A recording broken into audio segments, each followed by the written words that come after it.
Senhoras e senhores, boa tarde a todos. É chegada a hora de mais uma grande apresentação do primeiro Congresso Internacional de Prevenção dos Problemas Relacionados ao Uso de Drogas. Teremos como tema principal pesquisa e política pública sobre drogas em um país desigual. Para coordenar os trabalhos, convidamos o senhor Diretor de Projetos, Estratégicos e Assuntos Internacionais da SENAD, o senhor Luiz Guilherme Mendes de Paiva, acompanhado do palestrante Hart, que apresentará a agenda de pesquisa sobre drogas, escolhas e oportunidades, Hart, da Universidade de Columbia, nos Estados Unidos.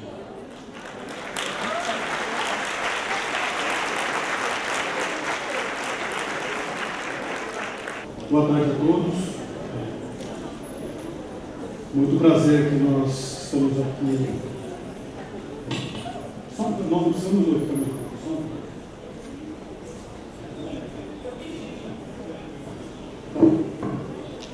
Então, é com muito prazer que eu tenho a honra de apresentar aqui o nosso painel Pesquisa e Política Pública sobre Drogas em um País Desigual. E que nós contaremos com uma apresentação do professor Hart. Tem um longo currículo, eu vou resumir um pouco aqui para vocês. Ele é professor de psicologia nos departamentos de psiquiatria e psicologia da Universidade de Columbia e diretor de estudos residenciais e pesquisa de metanfetamina do Instituto Psiquiátrico do Estado de Nova York. Um dos seus principais focos de pesquisa é compreender as interações complexas entre o abuso de drogas, a neurobiologia e fatores ambientais que mediam o comportamento e a fisiologia humana. Ele é autor e coautor de vários artigos científicos na área da neuropsicofarmacologia, coautor do livro Drogas, Sociedade e Comportamento Humano e do livro que está sendo vendido e autografado, bastante autografado aqui nesse evento. Ele também é membro do Conselho Nacional dos Estados Unidos sobre o abuso de drogas. E, além de tudo isso, ele leciona em cursos de graduação e pós-graduação. Foi recentemente premiado com a mais alta condecoração de ensino da Universidade de Columbia.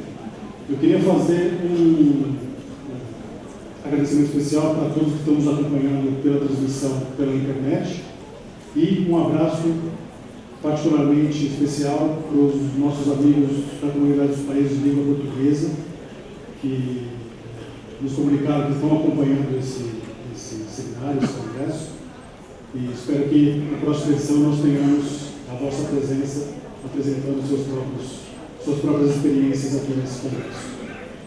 Então, sem mais delongas, eu passo a palavra para o professor Hart, que terá inicialmente 50 minutos para a sua apresentação. Os sessionamentos podem ser feitos ao final da palestra, como tem acontecido. E eu também imagino que possa ser encaminhado por escrito alguns questionamentos que eu mediarei aqui ao final. Então, muito obrigado. Passo a palavra ao professor Hart.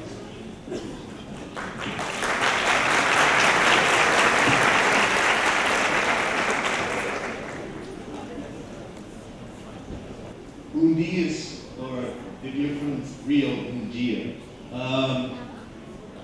Thank you.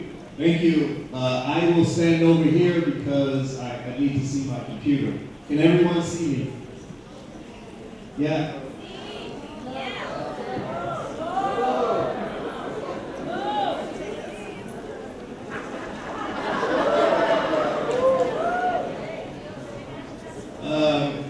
It's difficult for everyone to see me because of this microphone. I'm sorry, I apologize.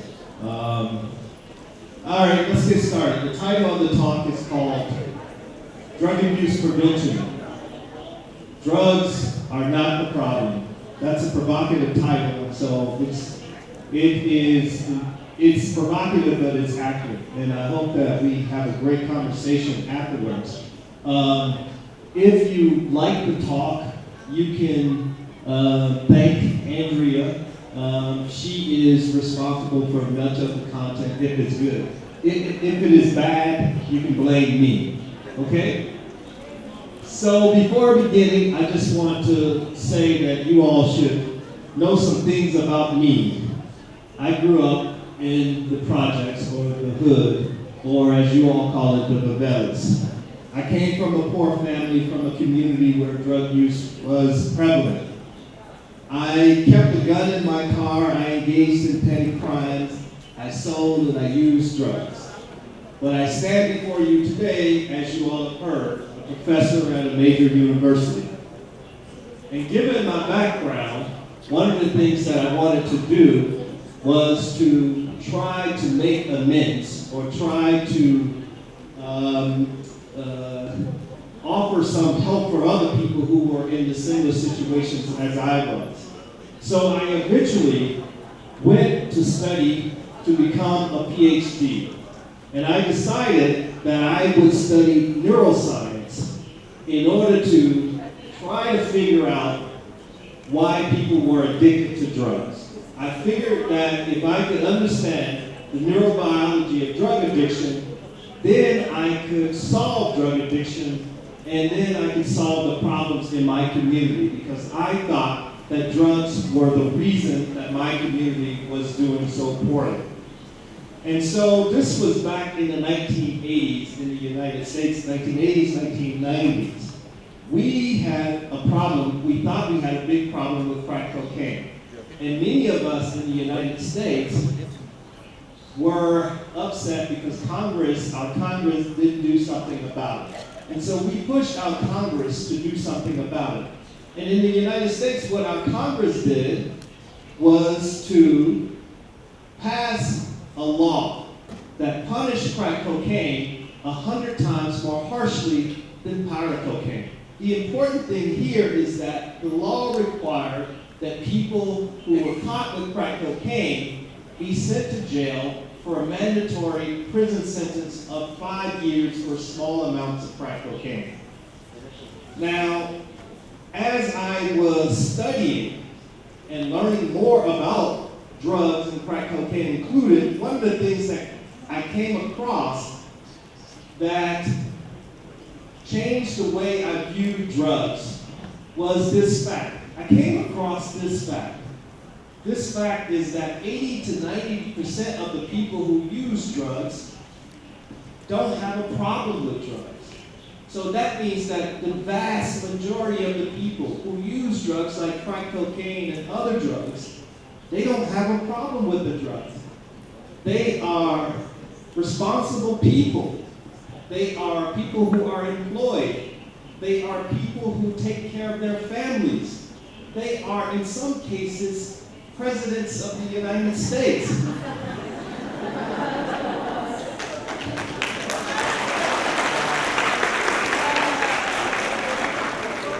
Now, as you all know, all of these men reported drug use when they were younger men. President Clinton reported using marijuana. President Bush reported using marijuana, and he's widely suspected of having used cocaine. President Obama, of course, admitted to having used marijuana as well as cocaine. Now, my point here is not to tarnish or damage the reputation of these men, because they all serve their country, and that's what we want people to do. The point is not to tarnish their reputation.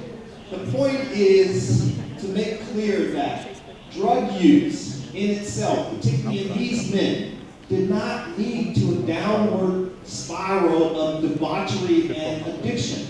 That's the major point. So the idea for me, as someone trying to understand drugs, I wanted to know, how did we come to believe that drugs were so dangerous and so awful? How did this idea first become so prevalent? And in my studies, one of the things that I learned was that this idea became prevalent largely because of laboratory animal experiments done in the 1960s and the 1970s. In these experiments, laboratory animals were allowed to press a lever to receive intravenous injections of drugs like cocaine or methamphetamine. And the animals would press this lever to receive these drugs, in some cases, until they died. And so that kind of helped start this idea that these drugs were so powerfully addictive that the animals would take them until they died. But that's not the whole story. When you look at the cages of the animals, like you see here, the only thing in the cage is a lever leading to drug administration. If you have nothing else to do besides press that lever, you're going to press that lever. When you put other things in that cage with the animal, like another sexually receptive mate, or like some sweet treats, or like some toys, the animals don't take the drugs until death. The animal actually engages in those other activities, more so than they do the drug-taking behavior. So this notion that these drugs were so dangerously addictive was largely perpetuated based on those limited sort of data. So one of the things that I thought I'd like to do as a person who didn't study rats anymore, but as a person who was studying people, I thought it would be interesting to bring people into the laboratory. And these people, when I say people, I mean people who were addicted to crack cocaine, bring them into the laboratory and present them with a choice between crack cocaine and varying amounts of money. Before I tell you about the results of that experiment, I just want to say one thing about addiction, because I use the word addiction, and I want to make it clear what we are talking about when I say the word addiction. When I use the word addiction, I am referring to the term that is used in the DSM, or the term used in the International Classification of Disorders. And that term is usually substance use disorder. And here are a list of the symptoms that people must meet before you label them an addict, at least according to medicine. You can see that there are a list of 11 terms here.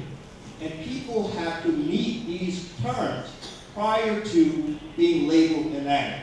And we also think about this in terms of, I mean, you can see some of the terms that I have listed here, like people use the drug despite knowledge of some psychological or physical negative effect that it's having on their behavior or their functioning. And that requires continued use, repeated use.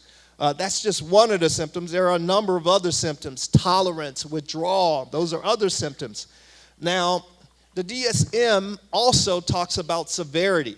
So in order for someone to meet criteria, they have to have what we think of today in medicine. They have to have more than 2 symptoms. But when you start talking about 2 to 3, that's the mild sort of substance use disorder.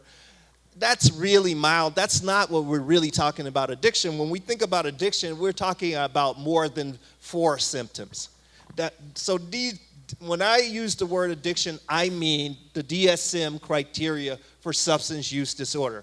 I don't mean that someone just taking a drug, that means that they're addicted. Because there are people who take drugs on a regular basis, and they go to work, they take care of their family, and they don't have a problem. So they wouldn't meet this criteria.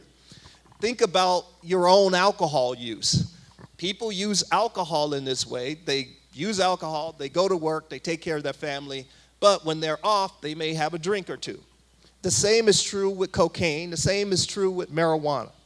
Now, back to our experiment, when we brought these people into the lab, we offered them a choice between crack cocaine and $5. And we repeated this choice over several days, several opportunities, and when you do that, these are people who are identified as crack cocaine addicts. When you do that, what you find, as the slide shows, in the blue are the number of times that they selected crack cocaine, and in the black are the number of times that they selected money. When you present people with this choice. People who are addicted to a drug like crack cocaine, even these people, a small amount of money, like $5, will shift the choice away from crack cocaine to money on about half of the occasions. And this is a small amount of money. We thought that we would repeat this experiment. Other people have also repeated this experiment and have found similar sort of findings. But we thought we would repeat this experiment with a drug called methamphetamine. In the United States, we're concerned about this drug now, methamphetamine. When we repeated that same experiment with methamphetamine users, you got the same effect. In this case, drug is in the red, and the money that they chose is in the black. They chose $5 on about half of the occasions, just like the crack cocaine users. But what was interesting about this experiment is what we did next. What we did next was that we raised the cash amount from $5 to $20 to see how they would choose. And what you find is when you raised the amount to something like $20, as you see, drug is in the green, and the number of times they took the $20 is in the black. As you see, when you raise the amount of money, these folks almost never take the drug. Instead, they take the money. I know some of you all say, well, they take the money so they can use drugs when they leave the laboratory. Well, they didn't get their money. They didn't receive their money for weeks later. So this shows that just like the animals, when people who are even identified as drug addicts, when given an alternative or an attractive alternative, even these people choose to take the alternative. Now, what does that mean? Stated another way, attractive alternatives decrease drug use. I hope this is a pretty powerful point, so I hope that this is clear. Now, I want to shift gears away from the attractive alternative because there are other sort of things that concerns us about drug use. One of the things that really concerns us about drug use is crime. We are all worried about crime, and we should be worried about crime. And one of the things that I like to make clear here is that crime and poverty and those sorts of things, they tend to go together, but they are mostly independent of drug use. I say this based on data from the United States, data that I'm quite familiar with. And basically, the idea is simple. When we think about crime was present in poor communities like mine and other poor communities well before a drug like crack cocaine ever entered the picture, ever hit the street. So crime was there long before drugs were there. But oftentimes, people blame drugs for the crimes, even though the crime was already there before the drugs were there. So when we think about the data from the United States, for example, we collect tons of data on people who are in jail, people who are arrested. When you look at the folks who are arrested for crimes in the United States, the majority of these folks were not intoxicated or addicted at the time of their crime. So we can't blame the drugs, but we do blame the drug, but that would be illogical. Another point is that if you take drugs out of the equation, as I pointed out before, not only does crime still exist, but poverty also still exists. So the major point is that it's not drug addiction driving people to commit crime. It is other factors that are driving people to commit these crimes. And to make matters worse, the drug laws, our drug laws, particularly in the United States, are not uniformly enforced across all segments of our society. And this in itself is a major reason for perpetuating or continuing the sort of cycle of poverty and crime. So it's not so much the drugs, it's the ununiform enforcement of the drug laws. I'll give you an example. In the United States. There is a popular perception that crack cocaine is used more by black people in the United States. And we'll look at some of the arrest data, and I'll get back to that point. So recall that law that we passed in 1986. I want us to come back to this law that we passed in 1986 that required people to go to jail for small amounts of crack cocaine. Just let's go back to that law. Now, we punish crack cocaine 100 times more harshly than powder cocaine. That means, or we thought, that they were different drugs. They were so different that crack cocaine was 100 times more dangerous than powder cocaine.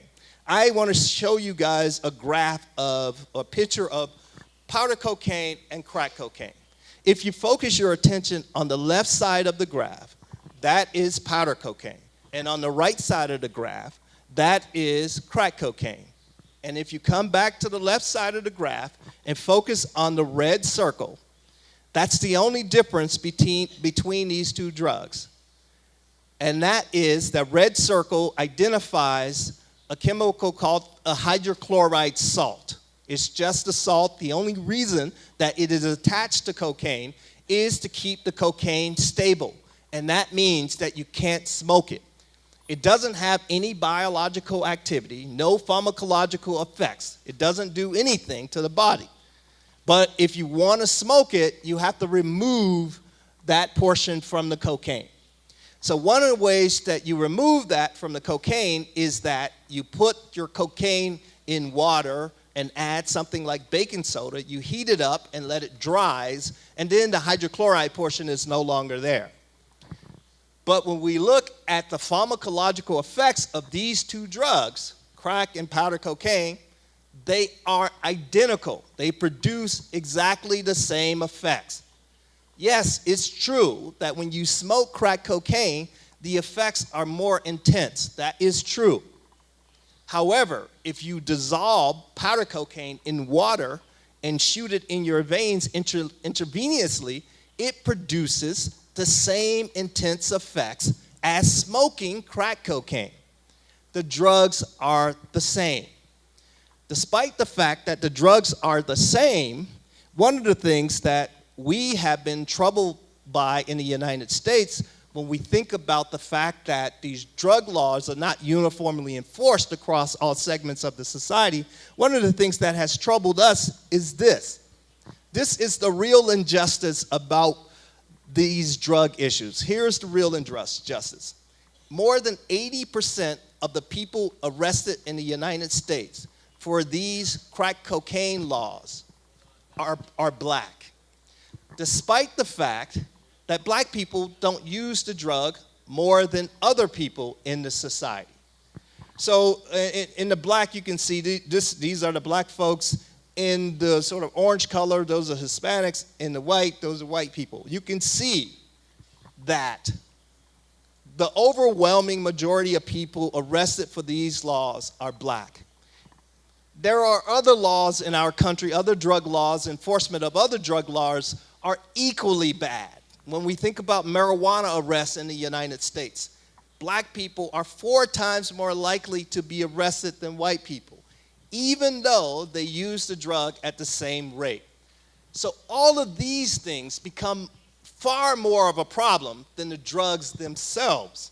And this sort of racial discrimination, if you will, has contributed to horrifying statistics like, for example, in the United States, 1 out of 3 black boys born after 2001 can expect to spend some time in prison if we continue.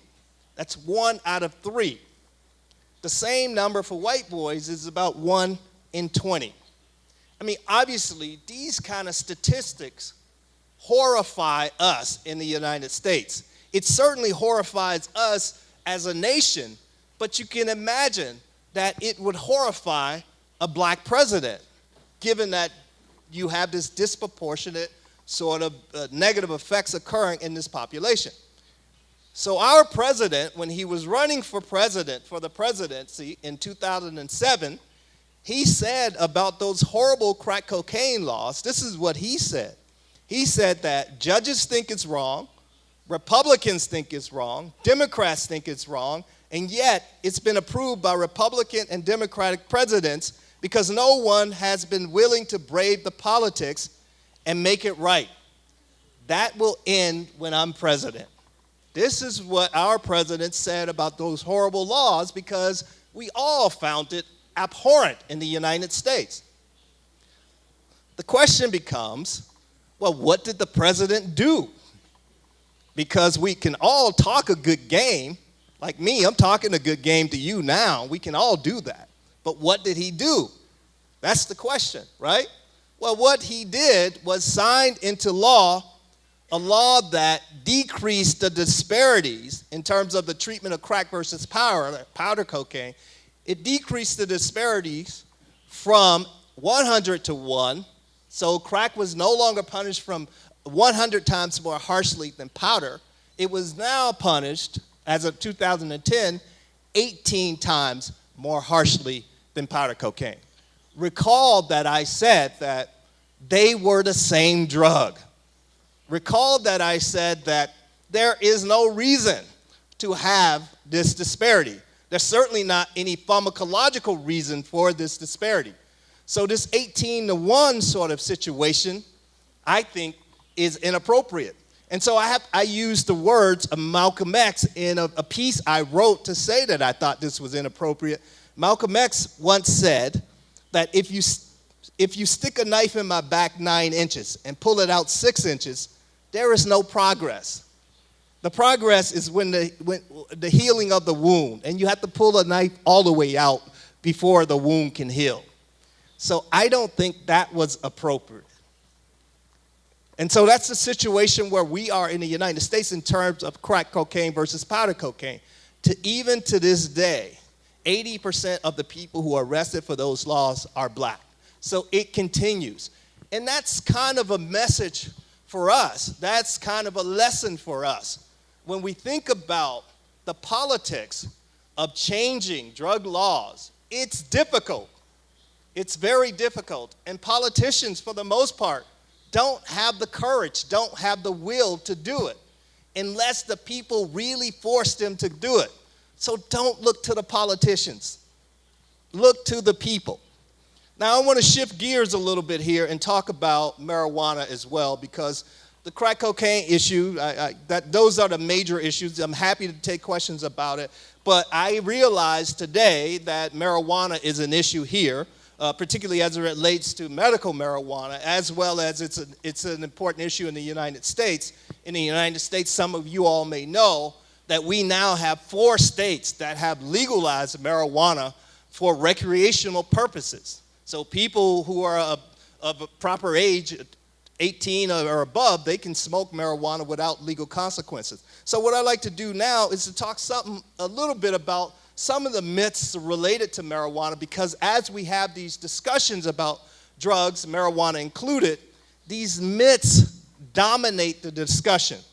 And I want to show a quick clip from a movie made in the United States in 1936. It was called Reefer Madness. And at that time, in 1937, we outlawed marijuana in 1937, in large part because of some of the myths that were perpetuated in this film. Some of the things that were said about marijuana, and some of these things are around even today. And so I just want to show a quick clip from 1936, and I want you to think about whether you're living in 1936 today as it relates to marijuana.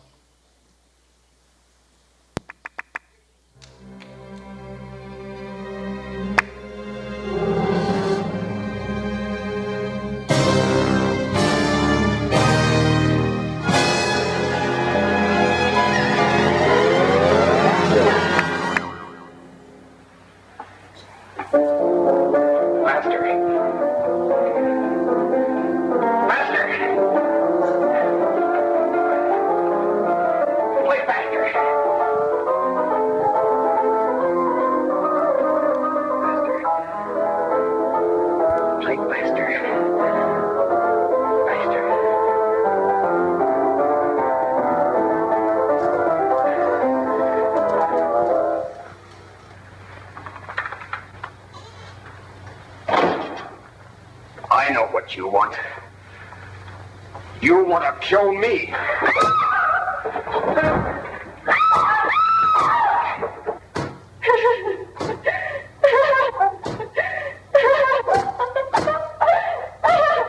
case, the state waives trial of the defendant, Ralph Wiley. It is convinced that he is hopelessly and incurably insane, a condition caused by the drug marijuana to which he was addicted. It is recommended, Your Honor, that the defendant be placed in an institution for the criminally insane for the rest of his natural life. I see no reason why the request should not be granted. Does this sound familiar? So this is part of these myths that we think about in terms of marijuana. Of course, this is ridiculous, but this is what drove policies in the United States in the 1930s.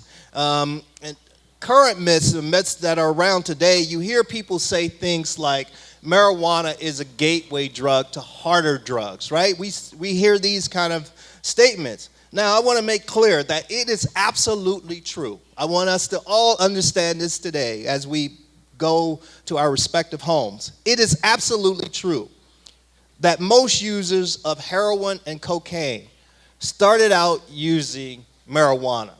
That is an absolute fact. Absolute fact. But it is also true, and this is probably more important, it is also true that most users of marijuana don't go on to using harder drugs.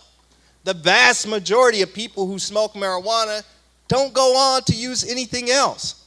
So the notion that marijuana is a gateway substance to harder substances, it is either naive or people are stating it to be intentionally misleading. Another sort of myth that we should deal with is this issue related to whether marijuana has some medical utility. As you all are thinking about this in this country, you should think about this fact. In the United States, we now have 23 states who have voted to legalize marijuana for medical purposes. They have voted, despite the fact that our federal government has been slow on this. But you should also know that our federal government, at the federal level, we have a medical marijuana program. That means that we have patients at the federal who receive marijuana as from the federal government to deal with their medical issue. We have patients in that program. We don't talk about it, but that is a program. So you have 23 states and the federal government who provides a program where they give marijuana to certain patients. And so when people start talking about marijuana has no medical utility, if people are saying that sort of thing, I should back up. I'm sorry, I should say. I have published studies, other people have published studies, where we have, for example, brought people into the lab and they've lived with us for weeks. People who are HIV positive in some cases. We wanted to see if marijuana could stimulate food intake, in part because we were concerned about AIDS wasting or some other illness. And we showed, along with other people, that marijuana can increase food intake substantially and dramatically in those folks. We have also shown that marijuana decreases certain types of pain. Other people have shown this as well. Other people have shown other effects. So the scientific literature is clear that marijuana has some medical utility. It doesn't cure cancer. Nope, I'm afraid it does not cure cancer. So when people say that, of course, that's just hyperbole. And no, it doesn't cure Ebola. It doesn't. It doesn't do that. But it does have some medical utility. That's clear. So when people are telling you that marijuana has no medical utility, that is a license for you to stop listening, because that person thinks you're an idiot if you believe them. Okay, so I need to step back and try and figure out why the public is constantly misled about drugs. Why does this happen so pervasively? As I travel all around the world, a number of people, a number of countries, a number of people in those countries are constantly uninformed and misled about drugs. And the question becomes, why? Why does this occur? Well, I have a few sort of hypotheses or a few reasons that I think this happens. I think it happens because it allows us as a society, the mainstream, the people who are the movers and the shakers in the society, it allows us to target those people in the society that we don't like without saying we don't like those people. So rather than saying we don't like black people in the United States, we can target some behavior that's associated with them or we say is associated with them. We can go after that behavior and we can get them indirectly without saying that we don't like them. So misleading people about drugs allow us that important tool. Another reason I think we are misled is because it allows us to avoid dealing with the real problems of marginalized people and the poor people. The real problems that poor people face are things like unemployment, poor education, poor nutrition, poor health, all of these sorts of things.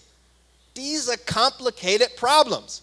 It is so much easier to say that their problem is crack cocaine, the drug problem that's causing everything, and you go after crack cocaine, and you don't have to deal with these complicated problems.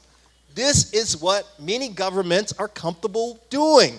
This is certainly what our government did in the United States. We didn't deal with unemployment. We didn't deal with poor education because they're too complicated. Complicated problems. I understand why it happens. I don't like it, but I understand why it happens. And this is a major reason that this sort of thing, you are constantly misled about drugs. Here's a major reason. It's because it increases the budgets of certain people in your society. I have benefited substantially as a scientist. I have been rewarded million-dollar grants to study the drug problem from a specific perspective, of course, from the perspective that drugs are bad. Other scientists also are rewarded handsomely. Law enforcement budgets are dramatically increased in order to deal with the drug problems. Treatment providers, those people who provide treatment, and we know that treatment varies depending on where you are, what people are calling treatment. People call everything from reading a verse in the Bible to actually showing people some skills treatment. So treatment providers have benefited. Politicians benefit because they can pretend to be focused on an issue, on the drug issue, without actually dealing with unemployment, poverty, and those sorts of things. So all of these people benefit. Many of them benefit financially. And the writer Upton Sinclair once said, and I think he had it right, he said that it's difficult to get a man to understand something when his salary depends upon him not understanding it. I think this is a major sort of reason. And so I've outlined these sort of concerns, these things that I find troubling. Anybody can do that. The most important sort of thing to do is to offer potential solutions. So here's what we can do. This is what we all can do. Here's what we can do. We can educate ourselves. Really educate yourself about drugs. When people say things like marijuana has no medical utility, look at the literature. Use some logic. If it has no medical utility, why has, in the United States, we have had a medical marijuana program since the 1970s? Why have we been doing that for more than 40 years if it has no medical utility? Use some logic. Educate yourself. But I must warn you, whenever you educate yourself, as James Baldwin said that the paradox of education is precisely this, that as one begins to become conscious, one begins to examine the society in which he is being educated. So, if you don't want to examine your society, you should probably avoid education, because you will start to examine your society and see some troubling things. That's education. You're supposed to see some troubling things. Otherwise, why are you here? Why do we need you? You're here to help improve the society. Other things we can do. If we do this today, We can have a dramatic effect. We can decriminalize all drugs. This is not legalization, by the way. Decriminalization is not what we do with alcohol and tobacco, for example. Decriminalization would be treating drugs just like we treat traffic violation. If people are caught possessing drugs, this is drug possessions, we could probably give them a traffic citation. Maybe they'll pay a fine, but they don't go to jail. They are not criminally prosecuted. Other countries have decriminalized all drugs. The Czech Republic since the 1990s. And your former sort of oppressor, Portuguese, the Portuguese, they have decriminalized drugs since 2001. Other things we can do. We can provide attractive alternatives. Apparently, this is what they're doing in Sao Paulo. This is what the mayor of Sao Paulo is doing, trying to provide drug users with alternatives. If you provide drug users with alternatives, you can decrease drug use. This has been shown in a plethora of research studies, in my own studies. And we can also, and this is also critically important for education, in our society in the United States, a large number of people have used these drugs. As I pointed out, even our presidents, other people have as well. When we start to recognize drug users as being us, just like our presidents, the narrative will change. The only people who are out of the closet about their drug use today are the people who have problems with drugs. And you, as a society, think that's what a drug user looks like. That's an aberration. That's an extreme. That's one of the sort of extreme sort of effects of drugs. That's an exception. That's not the rule. Those people who are having all of the problems that you see, their problems are beyond drugs. They have other sort of issues that we as a society need to help them with. So folks need to come out of the closet about their drug use, and maybe they can help keep other people who are using drugs safe with their experience, with their knowledge.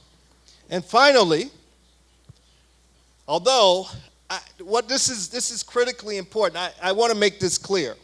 One of the things that I'd like us to do is to really trust science. And when I say trust science, I mean rely on empirical evidence where you have empirical evidence. I understand the importance of anecdotal information because a good story captivates you, and as well it should, but it's not data. Sometimes it's reflective of data and sometimes it's not. So I want people to really trust the empirical evidence, but I don't want people to trust the scientists. Don't trust the scientists or the story that the scientists tell you. I'm asking you to look at the data, not me. Don't even trust me. Trust what the data says. If you trust the data, and then you're able to make an informed decision, because we will always have charismatic people come tell us some story. But the story can change, the data doesn't. And with that note, let's have an engaging discussion, and thank you for your time.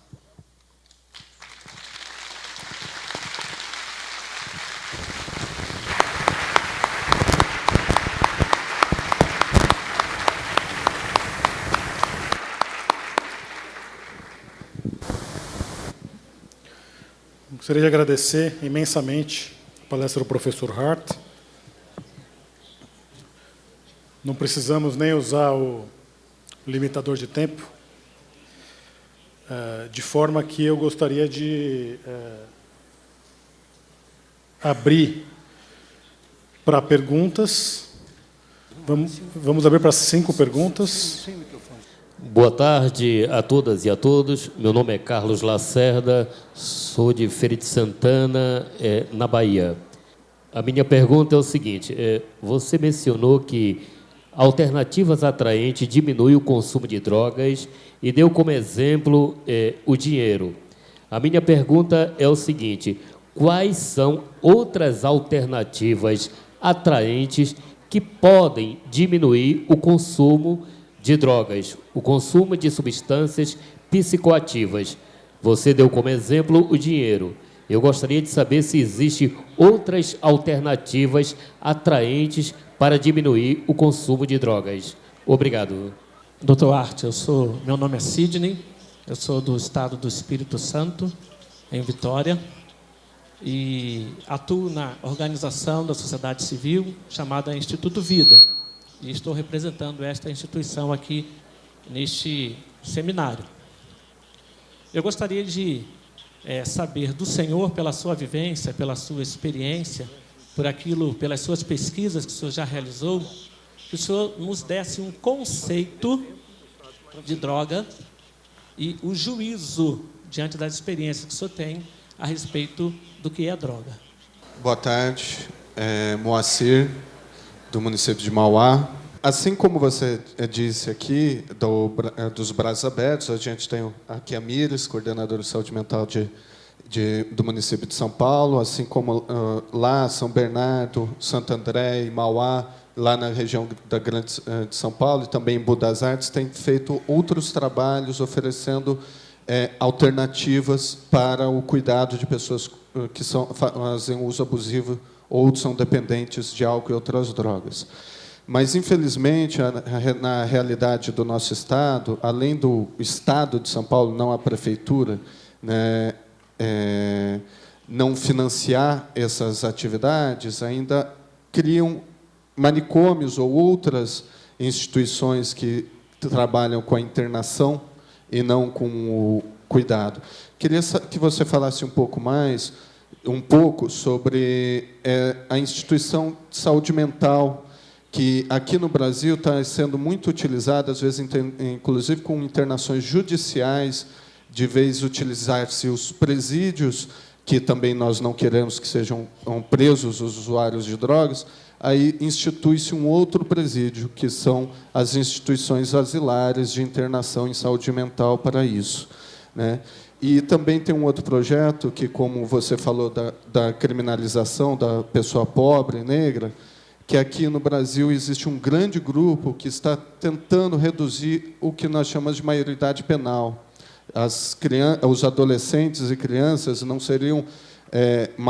existiria uma medida socioeducativa ou de cuidado de inclusão, mas seriam considerados adultos e penalizados como adultos aqui. E aqui a gente tem uma lei que defende a criança e o adolescente, que é o ECA, né, o Estatuto da Criança e do Adolescente, desses abusos. Eu queria que você falasse mais sobre isso, que, na minha opinião, quem vai ser preso vai ser a criança negra e pobre. Obrigado. Meu nome é Vanderlei Victorino, sou da cidade de Jundiaí, São Paulo. Eu vou seguir essa mesma linha de raciocínio com relação à questão racial. Há muito tempo que o movimento negro, o movimento de juventude negra, e, em particular, os rappers do Brasil, vem denunciando essa questão das drogas, em particular a questão do crack. Eu queria que você discorresse um pouco mais sobre essa questão, essa relação racial nos Estados Unidos, porque aqui, para a gente, aqui no Brasil, isso é muito forte e é muito danoso, tendo em vista todos os problemas sociais que a gente enfrenta por conta de sermos negros. Então, eu queria que você discorresse um pouco mais essa questão, essa relação racial com as drogas, em particular com o crack. Obrigado. Me chamo Eduardo, sou de Salvador, faço parte da rede latino-americana de pessoas que usam drogas. E a minha pergunta vai no sentido de muitos intelectuais e muitos militantes de movimentos sociais têm falado de boa vontade que a guerra às drogas é um fracasso no mundo inteiro. A minha perspectiva é justamente ao contrário, porque se a gente fosse avaliar, observar a história da guerra às drogas, a gente vai ver, na verdade, que ela é um retumbante sucesso, porque ela nunca foi planejada e construída para a proteção da saúde das pessoas, nunca foi para reduzir o consumo de drogas, na minha avaliação, mas sempre foi, na verdade, construída como instrumento de coerção socio-racial, de encarceramento em massa e de violência contra populações já marginalizadas. O resultado dessa política de guerra às drogas, nos Estados Unidos, por exemplo, é o que a gente vê, o superencarceramento da população jovem e negra, Então, a maior população carcerária do mundo nos Estados Unidos. E aqui no Brasil nós temos um quadro muito parecido. Nós somos a 4ª maior população carcerária do mundo, com 500 mil de pessoas. Então, acho que a ideia de que a guerra às drogas é um fracasso, na verdade, ela é uma armadilha. O que ela, de fato, é um retumbante sucesso, porque para o que ela sempre pretendeu, que era aumentar o nível de controle das populações já marginalizadas, ela se demonstrou, de fato, bem realizada. Obrigado.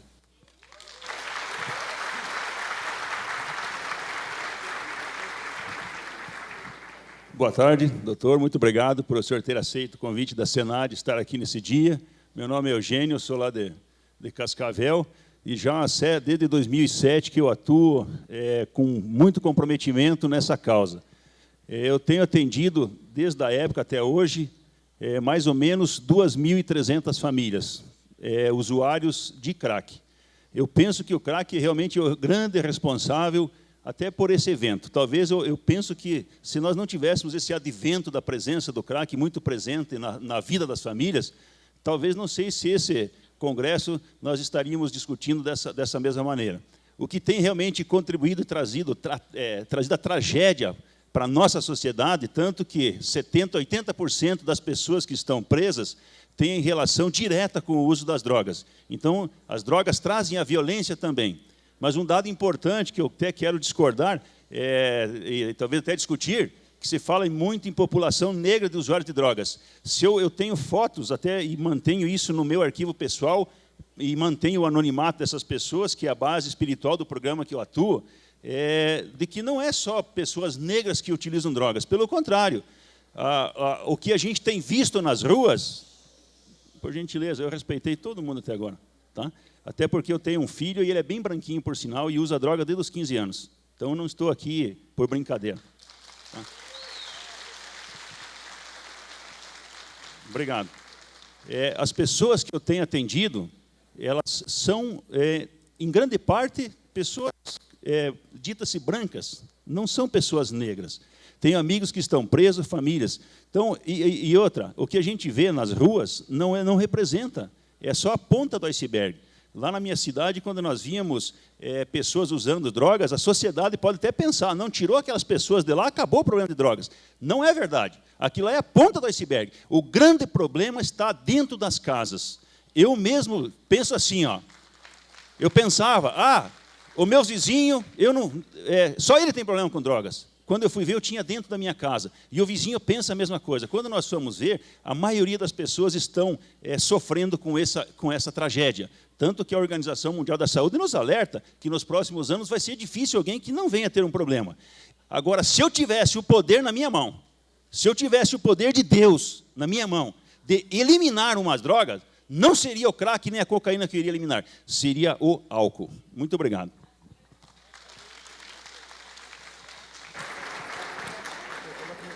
Okay, I'll start with the first question. The first question asked, what are some of the other attractive alternatives to drug use, for example?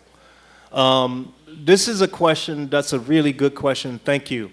But it's a question that you all in this room know, and you don't need me to tell you that. When we think about some of the behaviors that you can be engaged in at this very moment, like you all can be engaged in having a really pleasurable sexual relationship with someone you care about. But you are here learning. That's an attractive alternative because you are plugged into your society and you are making a meaningful contribution to your society. You are a meaningful participant in this society. When you allow people to be meaningful participants in societies, that is a powerful, attractive alternative. It's not rocket science. When we think about what you respond to, human beings are not that different. Good jobs, meaningful sort of experiences in your life, all of these things function as attractive alternatives. I am here with you all here in Brasilia. I live in New York. I could be getting high in New York. I am here because this is a powerfully attractive alternative to me. So you have to figure out what those attractive alternatives are to people. Now, when you're talking about people who have lack of education, never have been allowed to participate in the society in a meaningful way, you have to start off with small steps. It's not the easiest thing to do, but it's simple in terms of what we need to do. Okay, and then the second question was related to sort of my experience with drugs and to help people to understand what my experience in the research lab has been with drugs. I will share with you my personal experience as well as my research experience when it comes to drugs. Personally, I have given 2 research participants, of course all of this is approved by the federal government, I have given to these participants thousands of doses of drugs like crack cocaine and have studied their behavior. And I'm here to tell you that we haven't had any experience that would cause us to worry or fear that we did something wrong or that these drugs were so dangerous that somebody's life was put in jeopardy. The point is that we know a tremendous amount about drugs. Drug effects are predictable. Increase the dose, you increase the likelihood of toxicity. Drug effects are predictable and drugs are useful. In fact, they enhance human functioning. Without drugs, we won't be living as long as we do in a society. I mean, it's true that people can get in trouble with drugs. That's a fact. But people get in trouble with automobiles. They drive their automobiles too fast. But we don't ban automobiles and we don't throw them in jail for long prison sentences for automobiles. And another question was related to how, for example, in Sao Paulo, they are now criminalizing drug users, and particularly younger drug users or younger people, by lowering the criminal age, the age at which people can be charged and spend time in prisons. When we start to lower the age for crimes, we are in effect telling our society that there are a group of people that we don't care about. And that group of people who are affected by lowering these ages don't usually look like the people in power. It's clear. It is not rocket science, and we know it. If, for example, the lawmakers in the United States' children were affected by some of the laws that they pass that the people in minority communities are subjected to, those laws would not be passed. So that's kind of clear what we're doing. And someone asked me to speak more about the racial discrimination. I don't know what else to say. I tried to make it clear that in the United States, we have used our drug policies to racially discriminate against people in our society. I don't know how clear that can be. When we think about, for example, who are in the jails in the United States. In the United States now, we have more than 2 million Americans behind bars, more than any nation that has ever inhabited the earth. More than 2 million people. And when you think about this fact, and particularly as it relates to racial discrimination, and by the way, 93% of the people in our jails in the United States are men. 97%. You think about this fact. Black men in the United States make up 6% of the general population. 6%. 6%. They make up 35% of the prison population in the United States. It's clear who we go after in the United States. It's not even, we don't even pretend. So when we start to think about lessons that you can learn from the United States, particularly as it relates to incarceration, one of the things that you can learn from the United States in terms of incarceration is whatever we're doing in the United States, you don't want to be doing.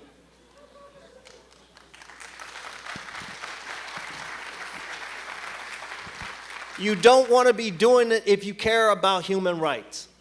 In the United States, we have a long history of racial discrimination, particularly at the hands of law enforcement. Some of you all are aware of Ferguson, Missouri. That's been just the latest case. But these kinds of things happen on a too regular basis in the United States. So we're not the model. We are not the model for good law enforcement, particularly certainly as it relates to race relations. And then finally, the final comment by the gentleman who was concerned about the presence of drugs in the family. Now, one of the things that you all should know is that I have a family, and my family members use drugs. I use drugs. I talked about it in the book and that sort of thing. So we would be mistaken, we would be fooling ourselves if we didn't think that drugs affected all of us in our life. It's like saying, I know somebody who drives a car. That's not a big deal. That's not the issue. But if you go after drugs like drugs are the problems, you are making a mistake. People are addicted for drugs for a variety of reasons. When you look at the facts, the fact that the majority of people who use these drugs don't have a problem, that tells you that it's not the drug. It tells you that there are other issues. Other issues like I tried to talk about the alternatives. Other issues that I didn't talk about because I didn't have the time, but things like co-occurring psychiatric illnesses. All of these sorts of things play a major role. People who are depressed, people who have anxiety disorder, schizophrenia, a wide range of illnesses are more likely to get in trouble with drugs. And when we think about other folks who just have not learned responsibility skills. They just haven't had to learn those skills. Maybe because they have been too wealthy and they've had somebody to always do everything for them, and now they don't have that sort of thing, but they didn't have to learn the responsibility skills. Those people are more likely to get in trouble with drugs. But the point is, you have to figure out what each individual's problem is. And you can't blame the drug. Instead, you actually have to do some work to do a good assessment. But it's easy to blame the drugs. And when we blame the drugs, we have these kind of congresses to try and figure out what's going on. So a good assessment is critically important. And I think that's all of the questions. Did I miss anybody? Yeah, there's the guy who said that the war on drugs is a success. And the comment about the war on drugs being a success, the person who said that is absolutely right. The war on drugs has been a huge success for law enforcement. It has really increased their budgets. The war on drugs has been a huge success for people like me in science who get a lot of money to study these things. But it has not been a success for the taxpayers. It has not been a success for the people who actually have a drug problem. Drugs have always been in societies. As long as humans have inhabited the earth, they have used psychoactive drugs. That tells you that drugs are not going anywhere, and nor should they go anywhere. Tonight, what is tonight? Friday night? Yes, it's Friday night. Many of you all will go and use drugs. You will go and use alcohol, and you will be responsible, and you will come to work on Monday. And alcohol will enhance your social interactions tonight. Yes, there will be a few people who get in trouble with alcohol, but it won't be because of alcohol, because most of us will not. So when you blame the drugs, you are going down the wrong path.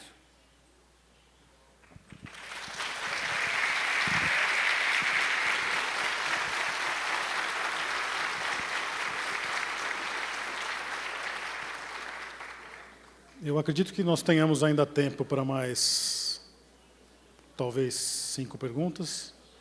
Meu nome é Carmen. Eu tenho só uma dúvida que eu gostaria, se possível, que fosse respondida.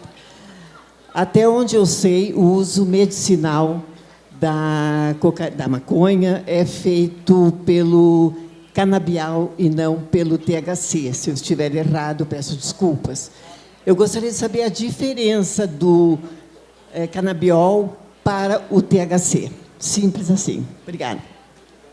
Meu nome é Juliano, eu sou de Campinas, São Paulo, sou psicólogo e coordeno a Federação Brasileira de Comunidades Terapêuticas, a FEBRACT. Diferente do colega que se apresentou aqui, é minha primeira vez aqui, então as pessoas não me conhecem. E eu não gosto de falar muito, eu gosto mais de escutar.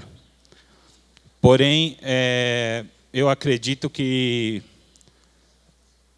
na sua experiência e na sua longa caminhada, pesquisando e desenvolvendo a publicação de artigos e livros, como o senhor citou aqui, o senhor conseguiu alcançar ideias de um nível bastante alto em relação à temática das drogas. Mas eu tenho uma preocupação no nosso país. E tenho uma preocupação quando pessoas como o senhor vêm falar no nosso país.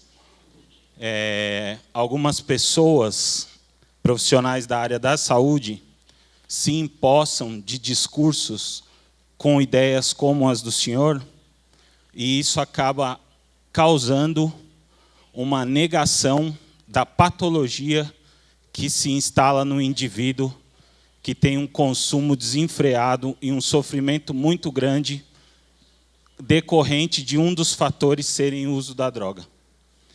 E isso, infelizmente, faz com que no nosso país, algumas pessoas, eu não posso dizer que são todas, e não posso dizer que são todos os serviços, não recebam o atendimento adequado que elas precisam para o tipo de sofrimento que elas apresentam. Sou Manuel Onofre, do Rio Grande do Norte, promotor de justiça. Parabéns, professor, pelo trabalho que vem disseminando pelo mundo. O nosso evento aqui cuida de prevenção. Eu gostaria que o senhor trouxesse alguma experiência e como deve ser realizada essa prevenção. Como devem ser as campanhas, se existe alguma situação específica do ponto de vista do senhor para esse nosso evento.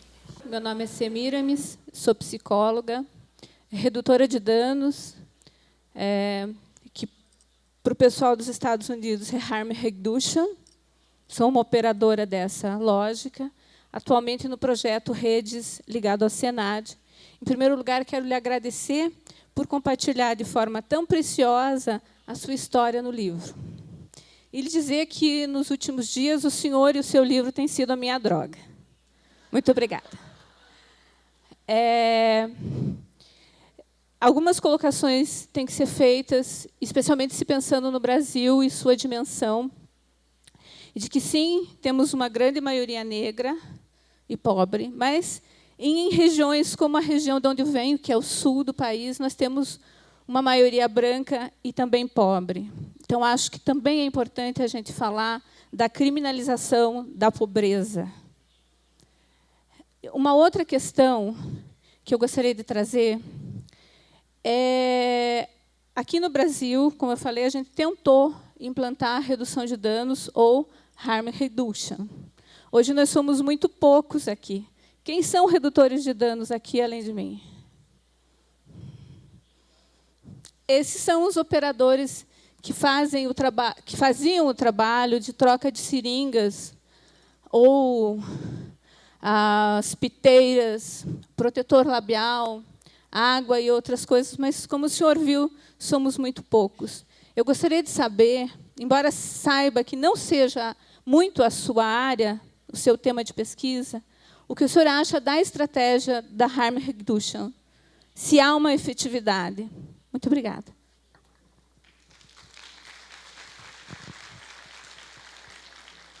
Boa tarde a todos, secretário do SENAD, ao Leão, ao Carl Hart. Sou um drogadicto em recuperação há 2 anos e 4 meses, conselheiro em dependência química, me formando no curso Fé na Prevenção, pertencente à comunidade terapêutica Ser Homens, filiado ao Instituto Vida, pelo qual o Dr. Sidney mencionou a pergunta sobre conceito e juízo na área da dependência química, e me chamou a atenção a sua história de vida. Só me motivou a ser um drogadicto, um dia doutor, um dia psicólogo que desejo ser, e tenho sido apoiado pelo Instituto onde vivo, pelo SENAD, Quero agradecer a todos. O programa de vocês nos faz sonhar, nos faz viver, traz reabilitação e reinserção social. Mas sem mais delongas, porque o tempo é curto, eu queria falar sobre síndrome de abstinência.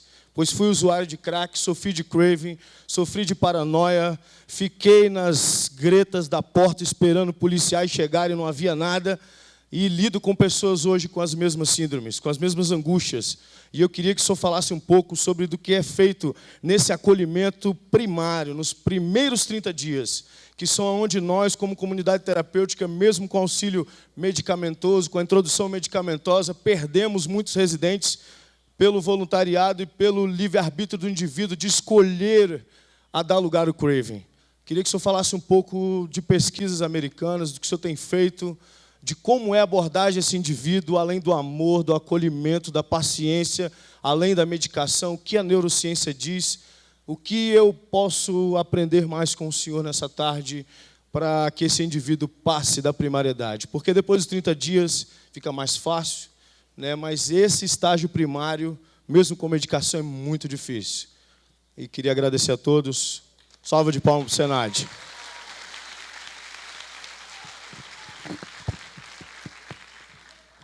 Boa tarde, meu nome é Virgínia, eu sou da Universidade Federal do Paraná e trabalho com a parte de tratamento, a drogadição. Esses 2 dias nós estivemos discutindo a respeito de prevenção e eu até hoje me pergunto, prevenir do quê? E aí, para mim, é muito claro, como inclusive nós dissemos esses 2 dias, que não se trata do uso, né?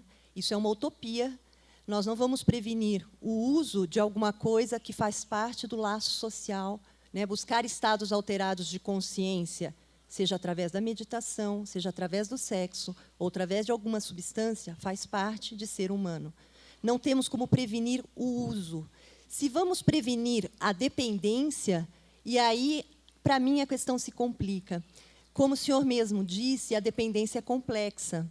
Dependência diz respeito à unicidade da pessoa. São vários tipos de dependência, como a professora Maria de Fátima, inclusive, nos disse ontem. E aí a questão da dependência, algo que não foi abordado aqui, traz uma outra questão, que é a droga é o remédio. Nós buscamos a droga, e o indivíduo dependente busca a droga como remédio a algo que ele não está dando conta, né?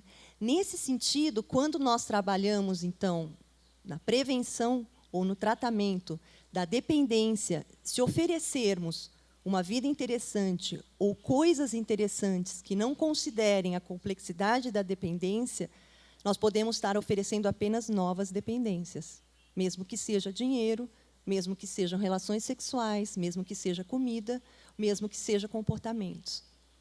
Então, a minha pergunta fica: de que forma podemos abordar essa complexidade?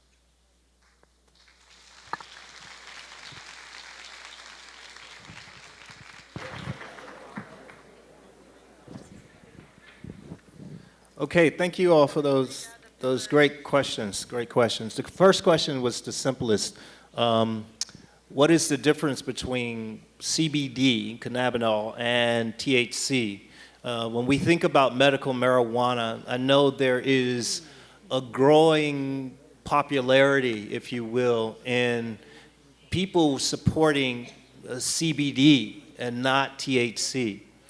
So when we think about CBD, one of the things that we think CBD might be important for, maybe marijuana that contains well, first of all, I should take a step back.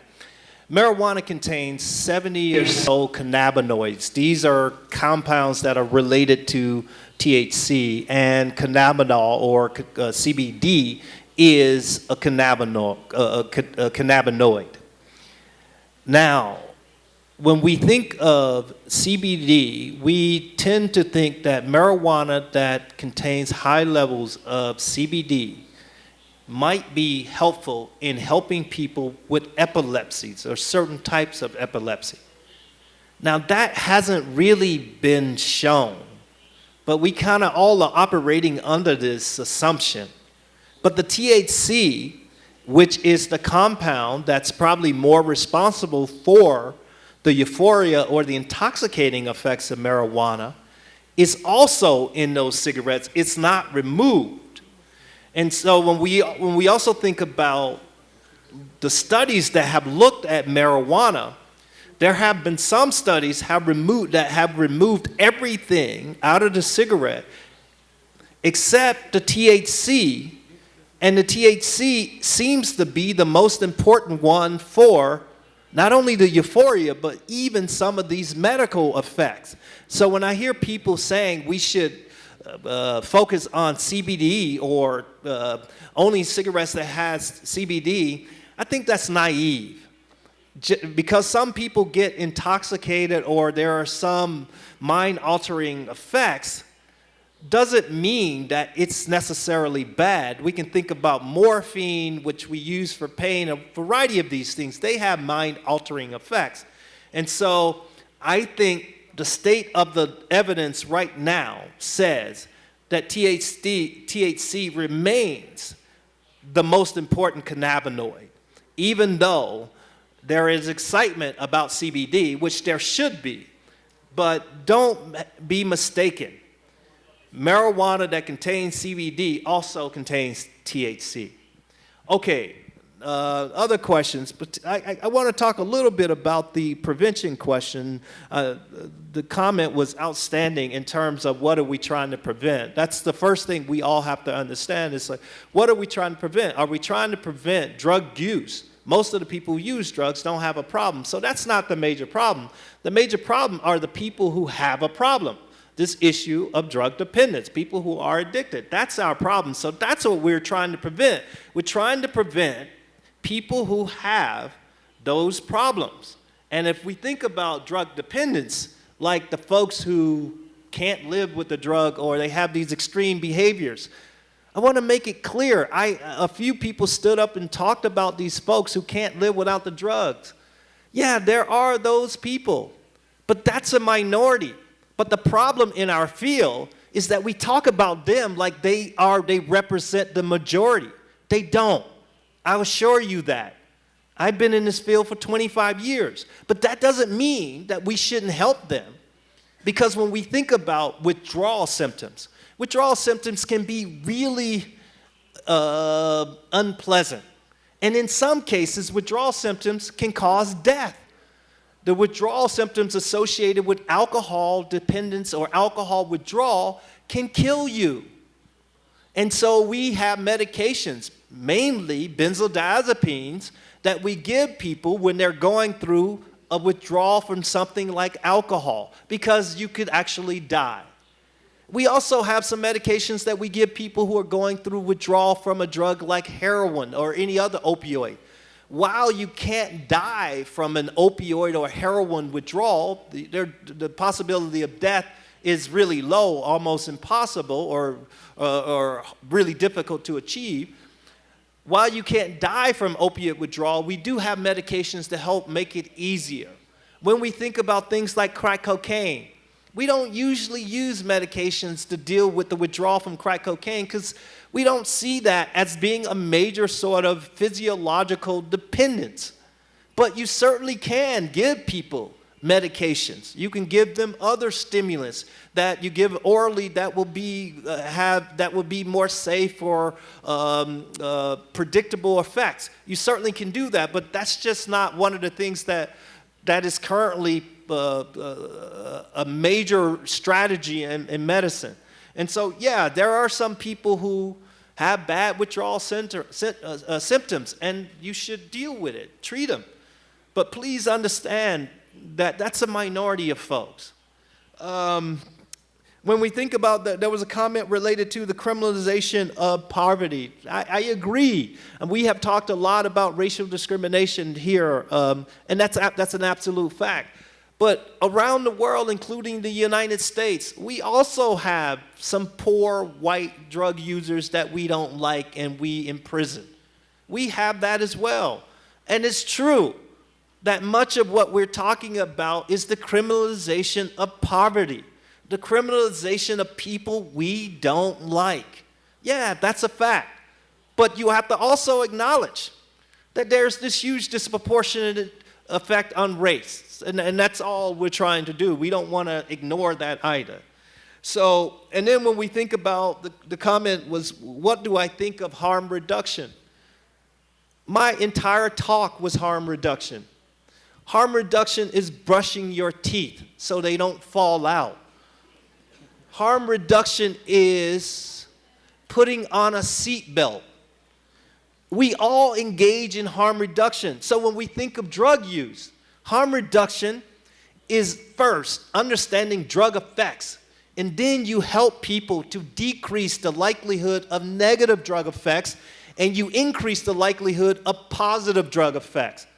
So when we think about how some people drink alcohol, we know in our society, we know, for example, we frown upon people who wake up in the morning and drink a lot of alcohol. We frowned upon that in the society. That's harm reduction. The time for alcohol drinks or engaging in alcohol drinks, we have a circumscribed time. And people know how much is too much, because if you don't know, we let you know with our nonverbal communications, in some cases, verbal communication. It's all part of harm reduction strategies. We accept the fact that people will use alcohol, but we want to keep them safe. And that's part of harm reduction. The same is true. The same can be true for, yes, crack cocaine use. You all may know that the former mayor of Toronto recently came out and said that he was smoking crack cocaine when he was the mayor. The fact that he smoked crack cocaine did not disrupt his performance as a mayor. Now, I have to point out that some people thought he was a jerk, but he was a jerk before smoking crack cocaine. And he had a bigger alcohol problem. His alcohol problem was a lot worse than his crack cocaine use.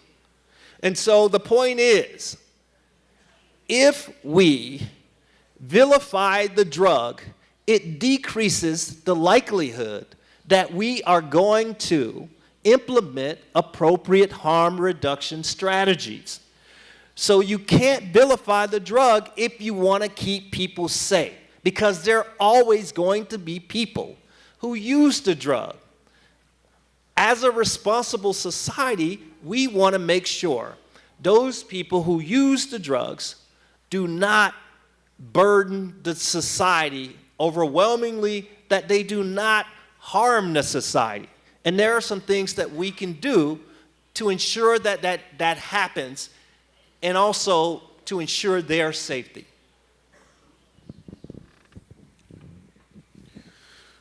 Bom, nós temos ainda uma agenda da premiação do Concurso Nacional de Prevenção, então gostaria de agradecer a presença do professor Hart.